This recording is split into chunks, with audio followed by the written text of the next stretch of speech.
All right, guys. So what's happening? Day 5 of the operation, post-operation, ACL meniscus, and yesterday was kind of a sad tale of talking about the hardships and everything. Of like, by the way, I want to let you know it's not all fun and games. It's not all easy. But today, you're going to try to hit you with a bit of a different vibe. Try and talk about, and I'm going to go through a workout here in a little bit, but trying to just make a little bit of a difference, make some sort of change, regardless of what situation you're in. Made the bed this morning, and it took me it felt like it took me like 10 minutes to make the bed. But whatever, got it done. And a reminder that for me personally, and usually when it pertains to me, I feel like a lot of people can relate to it, is finding that bit of normalcy back into your life a little bit is always good. Brushing your teeth, getting up, trying to make the bed, being safe about some of these things. It's really easy to get caught up in thinking like, oh, someone helped me move my leg the past 2 days, so I'm still there, right? It's easy to get caught up in that, and I find myself doing all sorts of weird things where I can do more than what I'm doing. Like, take for instance, like just a simple sit to stand with my left leg. For me, and I know a lot of people that's not easy, but for me, in all honesty, doing like from a chair, single leg sit to stand with my left leg, my unoperated leg, isn't that hard. But when I'm transferring and stuff, I'm like, grunting and doing it all weird, and it's this kind of psychological thing of like, and you kind of have to overcome that. Oh, I can put my brace on myself, or I can move my leg that little bit. So trying to find those little things, that ownership back for me, your normalcy of life is really important. And I've been finding it kind of helps me get back to it. That being said, you can tell I've only showered once since the operation, and I'm wearing like the same pants. They got me in these Ted hose for 10 days. So I'm a little bit grimy, but I have brushed my teeth and I'm washing my hands a lot. So that's good.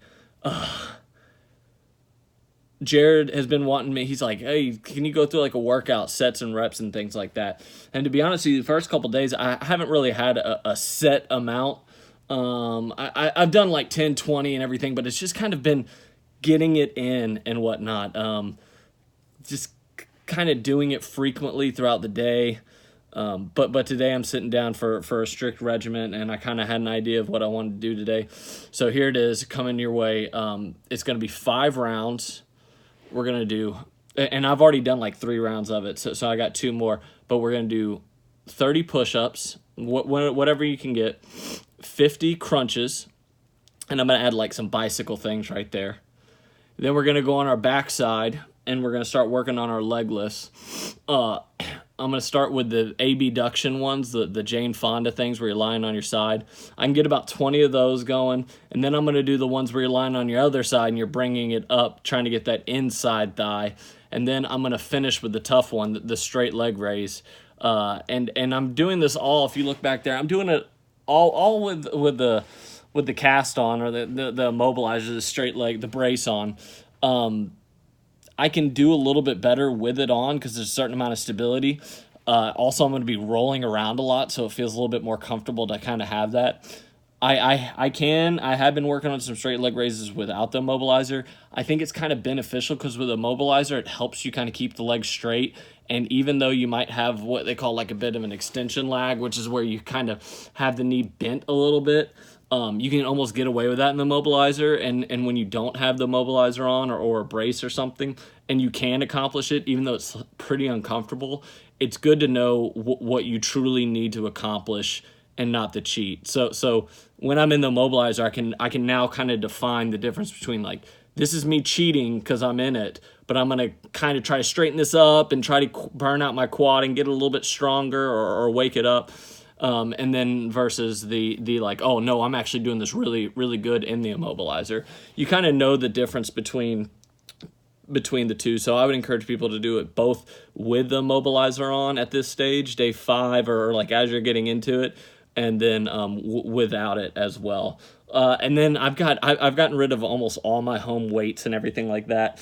I just have a yellow TheraBand. I could probably go to the apartment gym and get some of this done, but whatever. I'm just going to do it here. So let's see if there's anything else I can remember. Oh, when I get done with all this, I'm going to do probably prone hangs where you lie on your stomach and you just if you look at my left leg, you're just going to let it hang and you're just trying to straighten it out. My extension, the straightness of my leg is looking pretty good, but I'm going to do that for about 5 minutes. If it was not as good as it is, I might do it for 10, or if I feel good while I'm doing it, I can maybe string it out a little bit longer. So that's what I'm going to do. And the knee flexion, the bending the knee, to me, I'm having a tough time with that. My brain just doesn't like it. So I've been doing it, trying to do it during times that I'm not focused on it. I'm watching a movie. I'm just going to keep bending my knee as much as I can. There's a puzzle I'm working on out there, trying to bend it. So I don't really have a strict time frame on that. 10-second holds is usually what I give a lot of people, but anyhow, that's what it is. Last thing before we hit these push-ups, I'm in the mobilizer. You got 2 ways of doing it. You can either keep it up in the air the entire time and do one leg, or you can try to really make sure that leg is all the way straight. That's a good way to do quad sets right there. If people are having a tough time with quad sets, you put them on their stomach and say, straighten it out, right?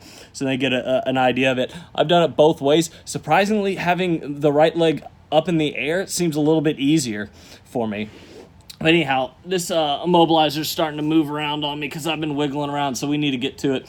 30 push-ups, 50 crunches, 20 leg raises of everything, but except for the ones that are straight up in the air, the straight leg raise, flexion or whatever you want to call it. Those are more like 8, and you'll see me. I'm gonna have a tough time with I have a tough time getting it off initially, and then once I kind of get up and running, I can kind of keep it up in the air. But you'll see how tough those are. Those aren't easy. Anyhow, I've been talking for 7 minutes, so here we go. 30 push-ups. I gotta count them out. Here we go. Legs in the air off the get-go. 1, 2, 3, 4, 6, 7, 8, 9, 10. Little break there. Take it down. Gonna do both legs on the ground. So if you look at my left leg, I'm trying to keep it as straight as I can with my right leg coming. Here we go. 1, 2, 3, 5, 7, 8, 9, 10. Ugh. Something about that's tough. I guess I just haven't been doing a lot of push-ups. I don't know what's going on, but these push-ups are tough. Heart's racing. Feeling pretty good about it. Let's get 10 more. Got a bit of a run, All right, 10 more good ones. 1, 2, 3, 4, 5, 6, 8, 9, 10. Cool. All right, here we go on some crunches. I just kind of shrimp this hip around. You jiu-jitsu people kind of know what I'm talking about, where you just kind of let it go limp. Just kind of let it go limp. I don't try to force it too much. I just kind of dead leg it around. Anyhow, here goes some crunches right here. Hey, just basic, right? 2, 3, 4, 5, 6, 7, 8, 9, 10, 11, 12, 13, 14, 15, 16, 17, 18, 19, 20. Hey, here we go, bikes. Maybe 10 on each side. 2, 2, 3, 3, 4, 4, 5, 5, 6, 6, 7, 8, 9, 10. Let's get about 20 more of these things. 1, 2, 3, 4. It's right. 5. Anything. 6, 7, 8, 9, 10, 11, 12, 13, 14, 15, 16, 17, 18, 19, 20. All right, now time for some leg lifts. Gonna start with the abduction, the Jane Fondas. We got 20 of these. I need to slow them down. They're getting a lot easier. So I need to make sure I'm doing them the right way, getting the most benefit from Check out that back set. 1, right? 2, 3. So lying on that side, bring it up to the air. 5, 6, 7, 8, 9, 10, 11, 12, 13, 14, 15, 16, 17, 18, 19, 20. A quick little something you can do when if you're having a tough time raising the legs straight up in the air. Watch, some stuff you can do.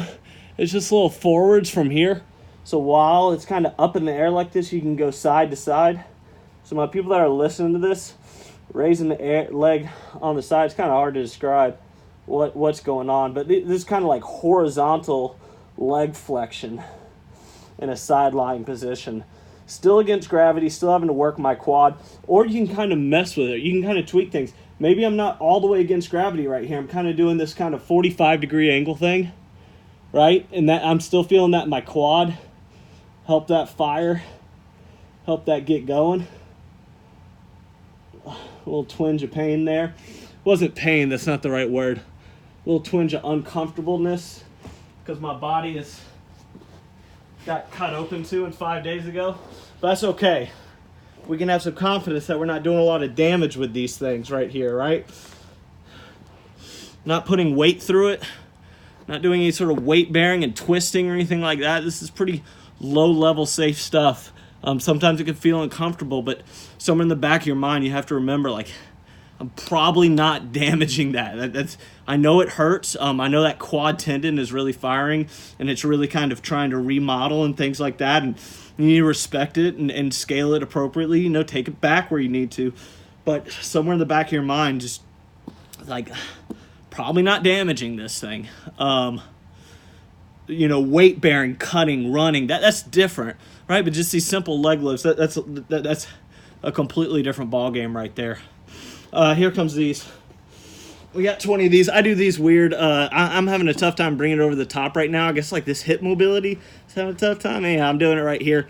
Trying to get 20 of these. 1, 2, a little core, right? 3, 4, 5, 6, 7, 8, 9, 10, 11, try to slow it down, 12, 13, 14, 15, 16, 17, 18, 19, 20. All right, here comes a tough one. So you guys see how tough it is, right? So my initial video where I got these the first time was 2 days ago or Sunday. Today's Tuesday. I was hoping to be a little bit better at this. But you know, it is what it is. So we'll see what we got here. I kind of have to sit up. I'm going to give myself maybe a little help on the first. 1, 2, 3, 4, 5, 6, 7, 8, 9, 10. Woo! Woo! Tough. It's not, I mean, you probably heard my voice. Tough doing those straight leg raises. All right, last thing, a little band work. I'm going to try to get my low trap so you'll see how terrible my periscapular muscle strength is. That's why I got terrible posture, but here you go. 10 Ys. 1, 2, 3, 4, 5, 6, 7, 8, 9, 10. Readjust this, and then 10 field goal type things right here. Try to get those back muscles firing. 1, 2, 3, 4, 5, 6, 7, 8, 9, 10. All right, there it is. 5 rounds of that. That's round 1. That's my 4th round. I owe you guys one more. We'll check in tomorrow. Good talking to you.